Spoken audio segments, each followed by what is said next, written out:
രാവിലെ തന്നെ നല്ല മൂസിൽ അടിച്ചുകൊണ്ട് തുടങ്ങി. ബ്രോ നമുക്ക് ഇവിടെ നെയ്ച്ചോറ് വെച്ചാലോ? പിന്നെന്താ ബ്രോ, സെറ്റാണ്. നിങ്ങൾ എന്താണെന്ന് വെച്ചാൽ ചെയ്തോ. ഓക്കെ. അത് കേട്ടപ്പോൾ നമ്മൾ പതുക്കെ വിറകും സെറ്റ് ചെയ്ത് പരിപാടി അങ്ങ് തുടങ്ങി. ഇതാണ് മാജിക് വുഡ്. ഒരു തവണ കത്തിക്കഴിഞ്ഞാൽ അതിങ്ങനെ തന്നെ കത്തി നിൽക്കും. അപ്പോൾ സ്റ്റാർട്ടേഴ്സായിട്ട് എടുക്കാനായിട്ട് ഏറ്റവും നല്ലത് മാജിക് വുഡാണ്. മാജിക് വുഡ് എന്ന് പറയുമ്പോഴത്തേക്ക് ഇതൊരു പ്രത്യേകതരം മരമല്ല, എല്ലാ മരത്തിലും ഉണ്ട്. അതിൻ്റെ ഓയിൽ താഴെ അടിയുന്നതിനനുസരിച്ച് അതിൻ്റെ എന്തുവാണ് ഓയിലിൻ്റെ കണ്ടൻറ്റ് കൂടിയിട്ട് അതിനെ കത്തിക്കുന്നതാണ്. ഗിറ്റാർ, ടെൻറ്റ്, ഫയർ, അങ്ങനെ എല്ലാ പരിപാടിയും ഓരോരുത്തരെ അറ്റൻഡ് ചെയ്തു. നമ്മളിവിടെ ടെൻ്റ് അടിക്കണ്ടെങ്കിലും പട്ടിസാർ അപ്പുറത്തല്ല കാര്യ പരിപാടിയിലായിരുന്നു. ടെൻ്റൊക്കെ അടിച്ച് ഗിറ്റാറും വായിച്ചിരുന്നപ്പോഴത്തേനും നെയ്ച്ചോറിൻ്റെ പരിപാടി ഏകദേശം തീർന്നു തുടങ്ങി.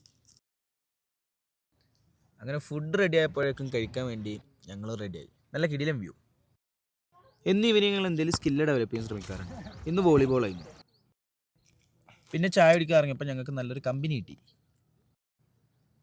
പിന്നെ ഫോട്ടോ സെക്ഷൻ. നടന്ന് ക്ഷീണിച്ചുകൊണ്ട് തന്നെ ഓരോ ജ്യൂസും കുടിച്ച് കുറച്ച് നേരം വൈബ് അടിച്ചിരുന്ന്. പിന്നെ പുട്ടും ചിക്കൻ അടിച്ചു. സുഖനിദ്ര.